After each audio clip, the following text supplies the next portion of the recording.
कक्षा दशम गणित में आप सभी का स्वागत है। आज हम अध्याय 4 समांतर श्रेणी अरिथमेटिक प्रोग्रेशन का अध्ययन करेंगे। समांतर श्रेणी क्या है, इसे जानने के लिए आइए इससे रिलेटेड कुछ अन्य जानकारी हम प्राप्त पहले कर लेते हैं। आइए देखते हैं। पहला शब्द इसमें आता है अनुक्रम, सीक्वेंस क्या है।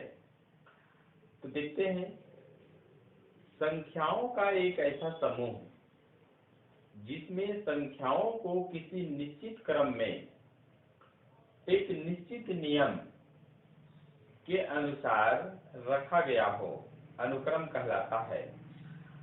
और समूह के इस प्रकार के अवयव या संख्या उस अनुक्रम के पद या टर्म कहलाते हैं। यहाँ पर कुछ उदाहरण दिए गए हैं संख्याओं की श्रृंखलाओं से संबंधित। देखिए 2, 4, 6, 8, 10 ये पहला श्रृंखला है। इस समूह में हम देखते हैं कि पहले पद को अगर छोड़ दिया जाए तो बाद में जो आने वाले जो क्रमशः जो पद है अपने पूर्ववर्ती पद से 2 अधिक हो रहा है। देखिए 2 के बाद आ रहा है 4, 4 2 से 2 अधिक है। 4 के बाद आ रहा है 6, 6 4 से 2 अधिक है। 8 6 से 2 अधिक है। 10 8 से 2 अधिक है। अर्थात हम 10 के बाद क्या आएगा इसको बता पाने की स्थिति में है। 10 से 2 अधिक अर्थात 12 यहाँ होना चाहिए। 12 से 2 अधिक यह 14 होना चाहिए। तो इस प्रकार से यहाँ पर दो क्रमिक संख्याओं के बीच एक निश्चित संबंध है। आइए दूसरे श्रृंखला को देखते हैं। 2, 3, 5, 7, 11। यहाँ पर ध्यान से देखिए, ये जो संख्याएं लिखी गई है एक श्रृंखला में, ये सभी अभाज्य संख्याएं हैं। ये सभी क्या है? अभाज्य संख्या। ये अभाज्य संख्याओं के समूह को व्यक्त करता है। हम यहाँ पर बता सकते हैं। देखिए जिस प्रकार से 2 के बाद 3 आया है, 3 के बाद 5, 5 के बाद 7, 7 के बाद 11, तो 11 के बाद अगला अभाज्य संख्या क्या होगा? 13। 13 के बाद अगला अभाज्य संख्या क्या होगा? तो आप तुरंत बता सकते हैं 17। 17 के बाद अगला अभाज्य संख्या क्या होगा? तो 19। आप इस प्रकार से क्रम से आप बता सकते हैं। तीसरी श्रृंखला को देखिए, 1/3, 1/5, 1/7। इस प्रकार से यह भी ध्यान से देखेंगे तो विषम अभाज्य जो संख्याएं होती है 3, 5, 7, 11, उनका भिन्नात्मक रूप को ये दर्शाता है। तो यहाँ भी दो क्रमिक संख्याओं के बीच एक निश्चित संबंध है। तो इस प्रकार की जो संख्याओं की जो श्रृंखला है उसे ही हम कहते हैं अनुक्रम या सीक्वेंस। ठीक है। अब आते हैं हम एक दूसरा इसमें श्रेणी प्रोग्रेशन क्या है, श्रेणी क्या है। क्योंकि हम अभी अनुक्रम को समझ चुके हैं, देखे हैं कि अनुक्रम क्या है, इसी से आगे हम पढ़ते हैं श्रेणी। श्रेणी क्या है? यदि किसी अनुक्रम के पदों को, ध्यान से सुनिए, यदि किसी अनुक्रम के पदों को विशेष प्रकार के प्रतिबंध के साथ लिखा जाए तो ऐसी जो श्रृंखला है वह श्रेणी कहलाती है। क्या कहलाती है? श्रेणी कहलाती है। और श्रेणी में हम यह भी देखते हैं कि उसके nवें पद का मान भी हम ज्ञात कर सकते हैं। श्रेणी में उसके nवें पद का मान भी हम ज्ञात कर सकें तो ऐसी श्रृंखलाओं को, संख्याओं की ऐसी श्रृंखला को हम श्रेणी या प्रोग्रेशन कहते हैं। आइए कुछ यहाँ पर उदाहरण देख लेते हैं। 3, 5, 7 ये संख्याओं का पहला समूह है। इस पहले समूह को ध्यान से देखिए, 3 के बाद आता है 5, 5 के बाद आता है 7। तो अब 7 के बाद क्या आएगा, क्या हम बता पाएंगे? आइए देखते हैं। तो यहाँ पर 3 के बाद 5 आ रहा है जो 2 अधिक है, 5 के बाद 7 आ रहा है जो 2 अधिक है। तो हम कह सकते हैं 7 के बाद जो भी संख्या आएगी वो 7 से 2 अधिक होगी, अर्थात 9 होगी। अब मान लीजिए यहाँ 9 लिख दिए। अब 9 के बाद क्या आएगा, तो हम कह सकते हैं कि 2 अधिक होगी, तो 9 और 2 11, तो 11। इस प्रकार से हम श्रृंखला में आगे बढ़ सकते हैं। ठीक है, आइए दूसरे समूह को देखते हैं। ऋण 5, ऋण 7, ऋण 9। अब आगे क्या हम बता सकते हैं? आइए देखते हैं। ऋण 5, ऋण 7, ऋण 5 और ऋण 7 के बीच क्या है संबंध, या ऋण 7 और ऋण 9 के बीच क्या संबंध है? तो हम देखते हैं कि इस समूह में जैसे जैसे हम आगे बढ़ते हैं, ऋण 2 अर्थात 2 की कमी हो रही है। क्या हो रही है? ऋण 2 अर्थात 2 की कमी हो रही है। देखिए, ऋण 5 से ऋण 7 आए तो ऋण 2 की कमी हो रही है, या 2 की कमी कह सकते हैं। तो इस प्रकार से अब आगे भी हम बता सकते हैं यह ऋण 9 है, तो यहाँ पर निश्चित रूप से कह सकते हैं ऋण 11 होना चाहिए। फिर उसके आगे कहेंगे तो फिर ऋण 13 होना चाहिए। हम आगे के पदों को ज्ञात कर सकते हैं। तीसरे श्रेणी में देखिए, 4, 9, 14, 19।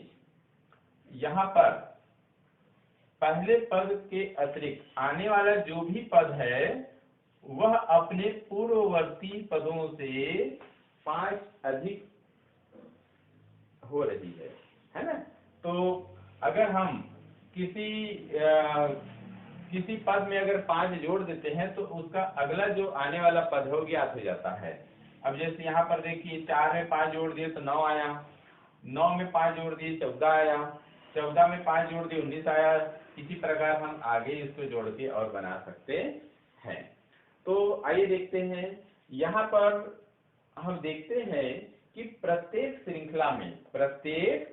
श्रृंखला में संख्याएं अपने से पूर्व की संख्या से एक निश्चित मात्रा में घटती, देखिए यहाँ घट रही है, यहाँ बढ़ रही है, यहाँ भी बढ़ रही है। तो निश्चित मात्रा में घटती या बढ़ती है। तो संख्याओं की ऐसी श्रृंखला पैटर्न को जिनमें क्रमिक संख्याओं के बीच एक निश्चित संबंध हो, श्रेणी कहलाती है। ठीक है, तो इस प्रकार हमने देखा कि अनुक्रम क्या है, श्रेणी क्या है। अब आइए देखते हैं अनुक्रम और श्रेणी में और क्या विशेष संबंध है। तो ध्यान दीजिए, प्रत्येक श्रेणी अनुक्रम होगा, परंतु प्रत्येक अनुक्रम श्रेणी नहीं हो सकता। आइए तुरंत उदाहरण देखते हैं। यहाँ पर हमारे पास एक उदाहरण है, 2, 3, 5, 7, 11। यह अनुक्रम है जो कि अभाज्य संख्याओं के समूह को व्यक्त करता है। ठीक है, अब देखते हैं क्या ये श्रेणी है। तो देखिए, श्रेणी के लिए अभी हमने क्या देखा था कि श्रेणी में श्रृंखला के जो या समूह के जो प्रत्येक पद है वो 2 क्रमिक पदों के बीच एक निश्चित संख्या को जोड़ने या घटाने से प्राप्त होता है। ठीक है, तो यहाँ पर देखिए, 2 के बाद आ रहा है 3, यानी 1 अधिक है। 3 के बाद आ रहा है 5, 2 अधिक है। 5 के बाद आ रहा है 7, 2 अधिक है। 7 के बाद 11 आ रहा है, तो 11 जो है 4 अधिक है, 7 से 4। यानी यहाँ पर एक निश्चित संख्या को जोड़ने पर अगली संख्या प्राप्त होती हो, ऐसा नहीं है। इसलिए इसे हम क्या कहेंगे, ध्यान दीजिए, इसे हम क्या कहेंगे, श्रेणी नहीं कहेंगे। तो कह सकते हैं कि प्रत्येक श्रेणी एक अनुक्रम हो सकता है, होगा, परंतु प्रत्येक अनुक्रम श्रेणी हो जरूरी नहीं है। ठीक है, अब आइए देखते हैं समांतर श्रेणी क्या है, अरिथमेटिक प्रोग्रेशन क्या है। समांतर श्रेणी को संक्षेप में हम ए और पी ऐसे डॉट लगा देंगे से भी दर्शाते हैं, या इसको हम ऐसे भी लिख के दर्शाते हैं समांतर श्रेणी को। आइए देखते हैं कि समांतर श्रेणी क्या है। वह अनुक्रम या श्रेणी, वह अनुक्रम या श्रेणी, क्योंकि प्रत्येक श्रेणी को हम अनुक्रम कह सकते हैं, इसलिए हम अनुक्रम या श्रेणी जिसका प्रत्येक पद अपने पूर्ववर्ती पद में एक निश्चित संख्या को जोड़ने या घटाने से प्राप्त होता है, उसे समांतर श्रेणी कहते हैं। और इस निश्चित संख्या को जिसे जोड़ा या घटाया जाता है समांतर श्रेणी का सार्वांतर या सार्व अंतर, कॉमन डिफरेंस कहते हैं। और इस सार्व अंतर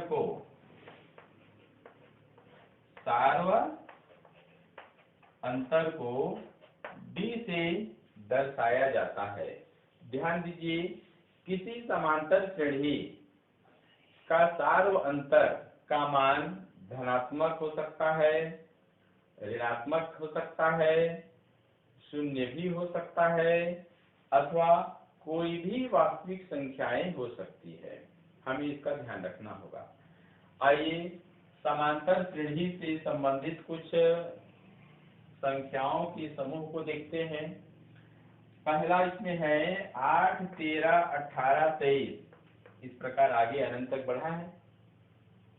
यहाँ पर ध्यान दीजिए कि समांतर श्रेणी 8, 13, 18, 23 जैसे है, तो इसमें 13 में 8 को घटाइए 5, 18 में 13 को घटाइए 5, 23 में 18 को घटाइए 5, अर्थात पहले पद के अतिरिक्त आने वाला प्रत्येक पद अपने पूर्ववर्ती पद में 5 जोड़ने से प्राप्त होता है। इसका प्रथम पद हम कहेंगे 8 को, द्वितीय पद कहेंगे 13 को, तृतीय पद कहेंगे 18 को, चतुर्थ पद कहेंगे 23 को। ठीक है, तो अब पांचवा पद भी आप जानते हैं, पांचवा पद क्या होगा, तो 23 में 5 जोड़ दीजिए, कितना आएगा 28। छठा पद क्या होगा, तो 28 से 5 जोड़िए तो कितना आ गया 35। इस प्रकार हम आगे बढ़ सकते हैं। ठीक है, दूसरे समूह को देखते हैं, समांतर श्रेणी ऋण 7, ऋण 11, ऋण 15, इस प्रकार आगे। यहाँ पर देखिए, इस श्रेणी में, इस समूह में कह सकते हैं या श्रेणी में 4 की कमी हो रही है। पहले पद को छोड़ दे तो आने वाला जो प्रत्येक पद है वो अपने पूर्ववर्ती पदों से 4 कम हो रही है। तो इस प्रकार अब यहाँ प्रथम पद क्या है, ऋण 7 है, द्वितीय पद क्या है, ऋण 11 है, तृतीय पद क्या है, ऋण 15 है। तो इस प्रकार से हम इस श्रेणी के आगे के पदों को हम ज्ञात कर सकते हैं। यहाँ आप लोग को एक ध्यान में रखना होगा, जैसे कि मैं पूर्व में बताया हूँ, श्रेणी में ध्यान दीजिए, श्रेणी में nवें पद की भी गणना की जा सकती है, ऐसा मैंने कहा था। तो आइए देखते हैं, जैसे 3, 5, 7, 9, यहाँ पर देखिए ये श्रेणी एक विशेष श्रेणी को दर्शाता है। यदि इसमें हम कोई भी nवें पद का मान यानी एक निश्चित क्रमांक के पद को ज्ञात करना चाहे तो कैसे ज्ञात करेंगे, तो यहाँ पर इसके लिए सूत्र है nवें पद का मान, इसको लिखेंगे 2n + 1, इस प्रकार से। यहाँ पर ना, जहाँ पर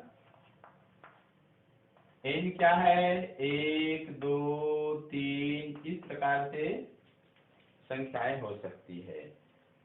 अब हम देखते हैं, जैसे यहाँ पर इस समूह में 3 पद है, पहला पद, दूसरा पद, तीसरा पद। चौथा पद क्या होगा, तो चौथा पद अर्थात n का मान 4। तो यदि n बराबर 4 है तो आइए देखते हैं, यहाँ 2 गुणी 4 धन 1, तो 4 दुनी 8 और 1 9, तो यहाँ चौथा पद 9 आ गया। मान लीजिए हमें पांचवा पद निकालना है तो n बराबर हमको 5 रखना होगा, तो है, तो यहाँ पर देखिए 2 गुणी n की जगह में 5 रखिए धन 1, तो 2 पंचे 10 धन 1 बराबर कितना आ गया 11, यहाँ पर 11 हम लिख सकते हैं। इस प्रकार से हम nवें पद का मान सीधे सीधे ज्ञात कर सकते हैं। ठीक है, तो अभी आपने अनुक्रम, श्रेणी, समांतर श्रेणी के बारे में देखा है। अब आपको क्लियर हो गया होगा कि अनुक्रम के किसे कहेंगे, श्रेणी किसे कहेंगे, समांतर श्रेणी किसे कहेंगे। आइए अब हम कुछ और उदाहरण लेते हैं।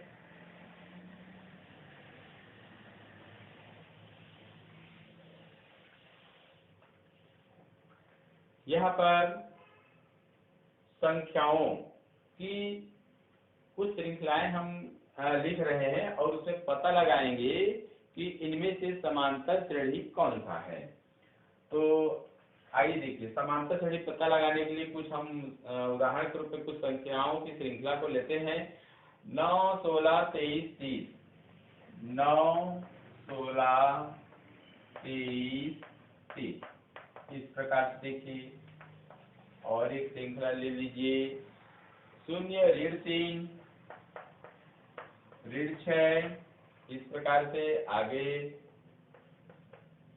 इस प्रकार से एक तीसरा श्रृंखला भी ले लेते हैं, 2 2 2 2, इस प्रकार ले लीजिए। ठीक है, तो यहाँ पर ध्यान दीजिए, दिया गया संख्याओं का श्रृंखला समांतर श्रेणी है कि नहीं, ये हमको पता लगाना है। तो इसके लिए हमें क्या करना होगा,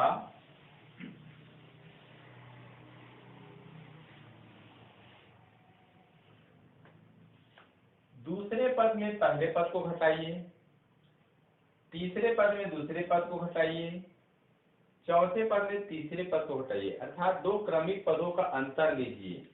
तो यहाँ पर देखते हैं,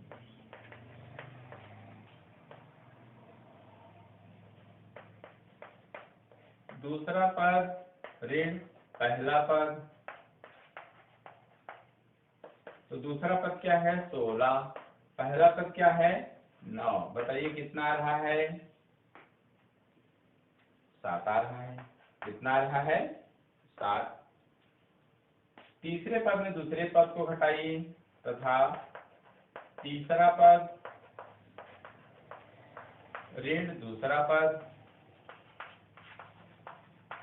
आइए देखते हैं, तीसरा पद है 23, दूसरा पद है 16, आइए घटाइए, 23 में 16 घटाइए तो कितना आ रहा है 7। हम क्या देखते हैं, दूसरा पद ऋण पहला पद का मान 7 है तथा तीसरा पद ऋण दूसरा पद मान कितना है 7, अर्थात अगर हम देखें तो सार्वांतर कितना आ रहा है 7 आ रहा है। तो यहाँ लिख देंगे, क्योंकि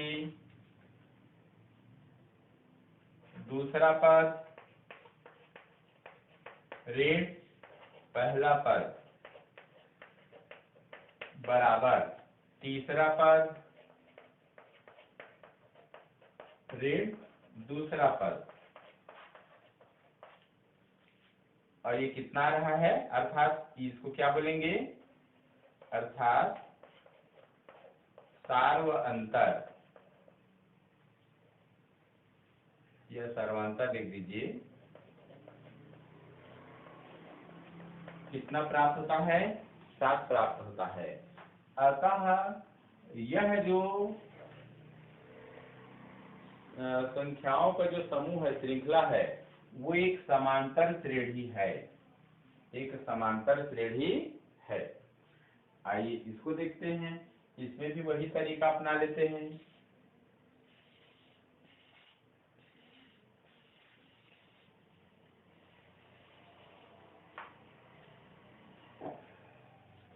पहला पद है 0 और दूसरा पद है ऋण 3। तो ये देखिए ऋण 3 में पहला पद को घटाइए 0 को, तो क्या प्राप्त होता है हमें? ऋण 3। ठीक है। इसी प्रकार तीसरे पद में दूसरा पद को हटाएंगे तो तीसरा पद है ऋण 6 और पहला पद है ऋण 3। तो इसको ब्रैकेट में ले लीजिए, घटा कर देखिए तो ऋण 6 हो जाएगा ऋण ऋण धन, तो ये हमें मिलता है ऋण 3। तो देखिए यहाँ भी ऋण 3 प्राप्त हो रहा है। तो हम लिख सकते हैं दूसरा पद ऋण पहला पद बराबर तीसरा पद ऋण दूसरा पद, अर्थात ये दोनों मान क्या है? बराबर है। तो सर्वांतर कितना मिला? ऋण 3 मिला। तो इसलिए हम कह सकते हैं संख्याओं का ये जो समूह है वह समांतर श्रेणी है। क्या है? समांतर श्रेणी है। ये श्रृंखला एक समांतर श्रेणी को व्यक्त करता है। आइए इसको देख लेते हैं, इसमें क्या होता है। तो देखिए यहाँ पर दूसरे पद में पहले पद को घटाइए तो 2, तीसरे पद में दूसरे पद को घटाइए 2 ऋण 2 0, चौथे पद में तीसरे पद को हटाइए 2 ऋण 2 0, अर्थात यहाँ पर सार व अंतर 0 प्राप्त होता है। तो चूंकि पहले ही बताया जा चुका है कि किसी समांतर श्रेणी का जो सार व अंतर है वो 0 भी हो सकता है, तो इसलिए यह भी एक समांतर श्रेणी होगा। ठीक है। तो इस प्रकार हमें परीक्षण करना होगा कि दिया गया श्रृंखला समांतर श्रेणी है या नहीं। आइए एक और उदाहरण देख लेते हैं, चौथा 11 15 18 20, 11 15 18 20 ऐसे क्या यह समांतर श्रेणी है? आइए पता लगाते हैं। दूसरे पद में पहले पद को घटाइए तो यहाँ पर देखिए दूसरा पद ऋण पहला पद, तो ये कितना आ रहा है? 15 ऋण 11, तो 15 ऋण 11 कितना आ गया जी? 4। तीसरे पद में दूसरे पद को घटाइए, यहाँ लिख लीजिए तथा तीसरा पद ऋण दूसरा पद। आइए घटाते हैं तो तीसरा पद है 18, पहला पद है 15, तो 18 ऋण 15 तो कितना आ गया? 3। देखिए यहाँ पर 4 आ रहा है और यहाँ पर 3, तो यहाँ लिखेंगे चूंकि दूसरा पद ऋण पहला पद बराबर नहीं है तीसरा पद ऋण दूसरा पद, अर्थात इसमें कोई सार्वंतर निश्चित नहीं है। तो हम कह सकते हैं कि यह जो श्रेणी है वो समांतर श्रेणी नहीं है। तो इस प्रकार दिए गए संख्याओं की श्रृंखला में से समूह में से हम पता लगाकर बता सकते हैं कि ये समांतर श्रेणी है अथवा नहीं है। इसका शेष भाग अगली कड़ी में देखते हैं, तब तक आप इसको और प्रैक्टिस करते रहिए। धन्यवाद।